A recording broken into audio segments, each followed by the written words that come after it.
Assalamualaikum warahmatullahi wabarakatuh. Shalom, Om Swastiastu, Namo Buddhaya, Salam Kebajikan. Pada pertemuan kali ini, kami dari kelompok satu akan menjelaskan atau mempresentasikan materi pada bab 9 tentang sistem akuntansi pembelian. Sebelum lanjut ke materi, saya akan memperkenalkan anggota kelompok dari kelompok satu. Yang pertama ada saya, Muhammad Solahuddin Juliansyah, dengan nomor NPM akhir 285. Dan yang kedua, Zaki Mubarok, dengan nomor NPM akhir 125. Dan yang ketiga ada Muhibatullah Akmal Rahmatika, dengan nomor NPM akhir 259. Selanjutnya ada Takesha Prananingrum Prakoso dengan nomor NPM akhir 271. Dan yang selanjutnya Ana Aulia Salsabila dengan nomor NPM akhir 286. Dan yang terakhir Naila Silvi Nurdiana dengan nomor NPM akhir 289. Baik, untuk memulai pembahasan, kita akan membahas tentang deskripsi kegiatan kita. Apa sih itu sistem akuntansi pembelian? Sistem akuntansi pembelian biasa digunakan sebagai pengadaan sumber daya, juga pengadaan aset-aset ataupun pengadaan persediaan bagi perusahaan. Pembelian ini bisa kita bagi menjadi dua dalam aspek pemasok, yaitu pembelian secara lokal juga pembelian secara impor. Pembelian secara lokal berarti kita mengambil pembelian dari pemasok dalam negeri. Sedangkan kalau pembelian secara impor, kita mengambil pembelian dari pemasok luar negeri. Pembahasan selanjutnya kita akan membahas tentang fungsi-fungsi yang ada di dalam prosedur yang membentuk sistem akuntansi pembelian. Ada ada empat. Yang pertama adalah fungsi pembelian, yang kedua fungsi penerimaan, yang ketiga fungsi akuntansi, dan yang terakhir fungsi gudang. Fungsi gudang adalah fungsi yang bertanggung jawab dalam mengajukan permintaan pembelian dan juga pengelola aset-aset dan juga persediaan perusahaan. Dan yang kedua, fungsi pembelian. Fungsi pembelian itu bertanggung jawab untuk memperoleh informasi mengenai harga, mencari pemasok, dan juga mengeluarkan order pembelian. Fungsi yang ketiga, fungsi penerimaan. Fungsi penerimaan adalah bertanggung jawab untuk melakukan pemeriksaan terhadap jenis, mutu, dan juga kuantitas barang yang diterima dari pemasok. Dan fungsi yang terakhir adalah fungsi akuntansi. Fungsi akuntansi itu bertanggung jawab untuk sebagai pencatat transaksi pembelian dan juga mencatat utang dan juga fungsi mencatat persediaan. Selanjutnya kita akan membahas tentang prosedur yang menjadi yang prosedur yang membentuk sistem akuntansi pembelian. Dalam prosedur yang kita lihat di PPT kali ini memiliki beberapa langkah-langkah atau kita bisa lihat terdapat 8 langkah-langkah. Langkah pertama, fungsi gudang. eh, Seperti fungsi yang saya jelaskan tadi, bertanggung jawab untuk meminta pembelian dan juga mengelola persediaan. Prosedur pertama, fungsi gudang mencatat apa saja barang yang perlu untuk dibeli. Lalu yang kedua, terjadi kegiatan tawar-menawar antara fungsi pembelian dengan pemasok. Apabila dalam proses tawar-menawar itu tersebut mendapatkan eh, kejelasan, maka tahap keempat, fungsi pembelian akan melakukan order pembelian. Ketika order pembelian selesai, pemasok akan memberikan eh, barang tersebut kepada fungsi penerimaan untuk disimpan ke dalam fungsi gudang. Lalu setelah itu pemasok juga mengirim penerimaan faktur yang lalu dikirimkan kepada fungsi akuntansi. Dan yang terakhir, laporan penerimaan barang dari fungsi penerimaan ke fungsi akuntansi. Baik, selanjutnya adalah jaringan prosedur dalam sistem akuntansi pembelian. Nah, terdapat 6 prosedur yang ada dalam sistem akuntansi pembelian. Yang pertama, prosedur permintaan pembelian. Dalam prosedur ini, fungsi gudang mengajukan permintaan dengan formulir surat permintaan pembelian kepada fungsi pembelian. Namun, jika barang tidak disimpan di gudang, misalnya untuk barang-barang yang langsung dipakai, fungsi yang memakai barang tersebutlah yang mengajukan permintaan pembelian kepada fungsi pembelian dengan menggunakan surat untuk permintaan pembelian. Kemudian yang kedua ada prosedur permintaan penawaran harga dan pemilihan pemasok. Dalam prosedur ini, fungsi pembelian mengirimkan surat permintaan penawaran harga kepada pemasok untuk memperoleh informasi mengenai harga barang dan berbagai syarat pembelian yang lain. Kemudian juga untuk menentukan pemilihan pemasok yang akan ditunjuk sebagai pemasok barang yang diperlukan oleh perusahaan. Perusahaan seringkali menentukan jenjang wewenang dalam pemilihan pemasok, sehingga sistem akuntansi pembelian dibagi menjadi 3 sebagai berikut, yaitu yang pertama, sistem akuntansi pembelian dengan pengadaan langsung. Dalam sistem akuntansi pembelian ini, pemasok dipilih langsung oleh fungsi pembelian tanpa melakukan penawaran apapun. Biasanya pembelian dengan pengadaan langsung ini meliputi jumlah rupiah yang kecil dalam sekali pembelian, jadi bukan untuk pembelian yang berulang. Kemudian yang kedua adalah sistem akuntansi pembelian dengan penunjukan langsung. Dalam sistem akuntansi pembelian ini, pemilihan pemasok dilakukan oleh fungsi pembelian. Dengan terlebih dahulu dilakukan pengiriman permintaan penawaran harga kepada paling sedikit 3 pemasok dan didasarkan pada pertimbangan harga penawaran dari berbagai pemasok tersebut.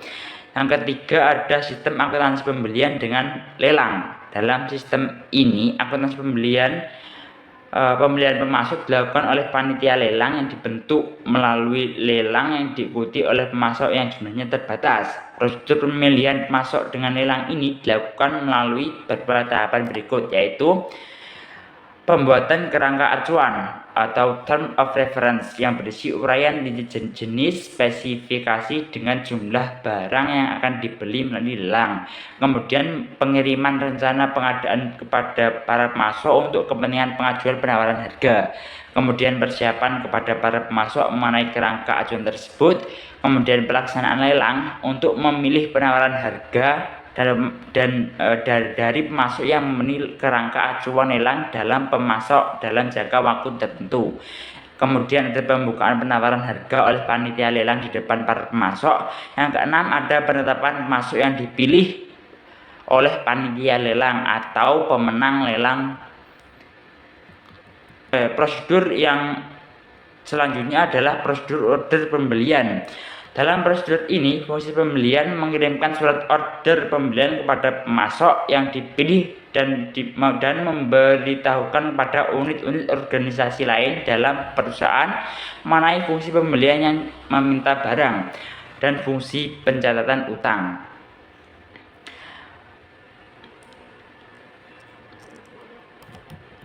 Kemudian prosedur selanjutnya ada prosedur penerimaan barang. Dalam prosedur ini, fungsi penerimaan melakukan pemeriksaan mengenai jenis, kuantitas, dan mutu barang yang diterima dari pemasok.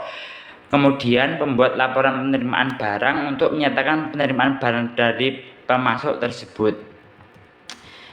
Kemudian ada prosedur pencatatan utang. Nah, dalam prosedur ini, fungsi akuntansi memeriksa dokumen-dokumen yang terkait dengan pembelian meliputi surat order pembelian, laporan penerimaan barang, dan faktur pemasok, dan penyelenggaraan pencatatan utang atau pengarsipan dokumen sebagai bentuk pencatatan utang. Yang terakhir ada prosedur distribusi pembelian. Oke, selanjutnya apa aja sih informasi yang diperlukan oleh manajemen dari sistem akuntansi pembelian? Nah, yang pertama ada jenis persediaan yang telah mencapai titik pemesanan kembali atau reorder point. Artinya, manajemen butuh informasi tentang stok barang yang sudah menipis hingga batas maksimum, sehingga perlu segera dipesan lagi agar tidak kehabisan stok. Lalu yang kedua, order pembelian yang telah dikirim kepada pemasok. Ini adalah daftar pesanan yang sudah dibuat dan dikirim kepada pemasok untuk memastikan semua kebutuhan pembelian sudah diproses. Lalu yang ketiga, order pembelian yang telah dipenuhi oleh pemasok. Nah, informasi ini menunjukkan pesanan mana yang sudah diterima dari pemasok. Nah, ini berguna untuk mencocokkan antara yang dipesan dan sudah dikirim. Lalu, yang keempat, total saldo utang dagang pada tanggal tertentu. Nah, ini adalah jumlah total kewajiban perusahaan terhadap semua pemasok pada tanggal tertentu, berguna untuk perencanaan pembayaran. Lalu yang kelima, saldo hutang dagang kepada pemasok tertentu. Nah, selain total saldo, informasi utang spesifik kepada masing-masing pemasok juga diperlukan agar perusahaan bisa mengelola pembayaran dengan tepat. Nah, keenam terakhir yaitu tambahan kuantitas dan harga pokok persediaan dari pembelian. Ini adalah rincian tentang beberapa banyak barang baru yang masuk ke gudang dan berapa biaya yang diperoleh barang tersebut untuk pembaruan nilai persediaan. Nah, selanjutnya apa aja sih dokumen yang digunakan dalam sistem akuntansi pembelian ini? Ada banyak sekali macamnya ya teman-teman, yaitu yang pertama surat permintaan pembelian. Nah, ini yaitu terdiri formulir diisi oleh bagian gudang atau pemakai barang. Lalu berisi jenis, jumlah, dan mutu barang yang ingin dibeli. Lalu dibuat 2 lembar, yang satu untuk bagian pembelian, satunya untuk arsip bagian pemakai. Nah, terakhir, jika permintaan berulang, digunakan traveling purchase requisition agar tidak perlu menulis ulang data. Lalu yang kedua ada surat permintaan penawaran harga. Ini digunakan untuk meminta penawaran harga kepada pemasok. Lalu yang kedua dikhususkan untuk pembelian yang tidak bersifat berulang dan jumlahnya besar. Lalu yang terakhir itu bertujuan untuk membandingkan harga dari beberapa pemasok lainnya. Oke, yang ketiga di sini ada surat order pembelian, yaitu yang digunakan untuk memesan barang kepada pemasok, yang terdiri dari beberapa tembusan seperti tembusan untuk pemasok, yaitu sebagai bukti pesanan. Lalu ada tembusan bagi unit peminta barang, yaitu untuk memberitahu bahwa barang sudah dipesan. Lalu untuk arsip tanggal penerimaannya itu untuk mencatat tanggal harapan barang yang akan datang. Lalu arsip pemasoknya disimpan bagian pembelian untuk referensi pemasok. Untuk tembusan fungsi penerimaannya itu untuk bagian penerimaan barang agar tahu spesifikasi pesanannya. Nah, untuk tembusan fungsi akuntansinya itu sebagai dasar pencatatan utang dagang. Untuk yang keempat ada laporan penerimaan barang, ialah yang dibuat oleh bagian penerimaan barang yang menyatakan bahwa barang yang diterima itu sudah sesuai dengan yang pertama, jenisnya, lalu spesifikasinya, mutunya, lalu ada kuantitas yang tercantum dalam surat order pembeliannya. Yang kelima, surat perubahan order pembelian, yaitu yang dibuat ketika ada perubahan terhadap order pembelian, seperti yang pertama perubahan jumlah barang, lalu perubahan spesifikasi, perubahan jadwal pengiriman, lalu surat ini juga dibuat formal dan didistribusikan ke pihak terkait seperti order pembelian awal. Yang terakhir ada bukti kas keluar. Bukti kas keluar ini digunakan untuk mencatat pembayaran atas pembelian yang dilakukan secara tunai, lalu yang menjadi bukti sah pengeluaran kas perusahaan. Seperti itu. Lalu di sini ada beberapa catatan-catatan akuntansi yang digunakan dalam sistem akuntansi pembelian. Yang pertama ada register bukti kas keluar atau voucher register, yaitu yang digunakan untuk mencatat semua pembayaran berdasarkan bukti kas keluar. Lalu yang kedua ada jurnal pembelian, yaitu yang digunakan jika perusahaan menggunakan account payable procedure, maka jurnal ini mencatat transaksi pembelian.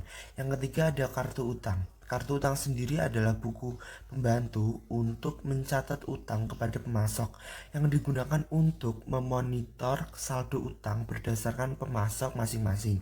Jika menggunakan voucher payable procedure, arsipnya adalah bukti kas keluar yang belum dibayar. Lalu yang terakhir ada kartu persediaan. Kartu persediaan sendiri yaitu untuk mencatat perubahan persediaan barang berdasarkan transaksi penerimaan barang. Oke, selanjutnya di sini ada penjelasan unsur pengendalian internal organisasi. Nah, pengendalian internal sendiri adalah kebijakan dan prosedur yang dirancang untuk memberikan keyakinan yang memadai bahwa tujuan organisasi itu tercapai, informasi keuangan dapat dipercayai, dan kegiatan berjalan efisien serta patuh pada peraturan. Seperti itu. Lalu di sini ada unsur-unsur dari pengendalian internal organisasi. Yang pertama ada lingkungan pengendalian, yaitu mencakup integritas, nilai etika, kompetensi karyawan, dan gaya operasional manajemen. Yang kedua ada penilaian resiko, yaitu identifikasi dan analisis resiko yang menghambat pencapaian tujuan. Lalu ada aktivitas pengendalian, yaitu kebijakan dan prosedur untuk memastikan arahan manajemen dilaksanakan. Lalu yang keempat ada informasi dan komunikasi. Sistem informasi harus mendukung pencatatan transaksi secara akurat dan tepat waktu. Dan yang terakhir ada pemantauan, yaitu evaluasi berkala atas efektivitas pengendalian internal. Lalu selanjutnya ada sistem otorisasi dan prosedur.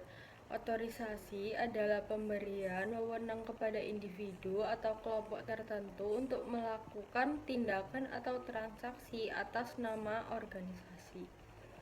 Artinya, orang yang diberi otorisasi itu bertanggung jawab atas keputusan dan tindakannya dalam batas-batas tertentu. Sistem otorisasi dan prosedur ini meliputi 3 hal.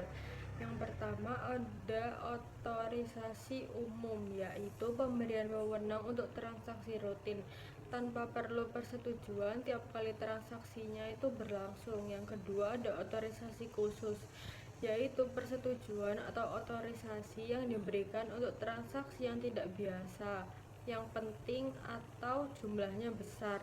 Lalu yang terakhir ada prosedur tertulis, yaitu panduan langkah-langkah resmi untuk memastikan setiap transaksi dilakukan sesuai otorisasi yang berlaku.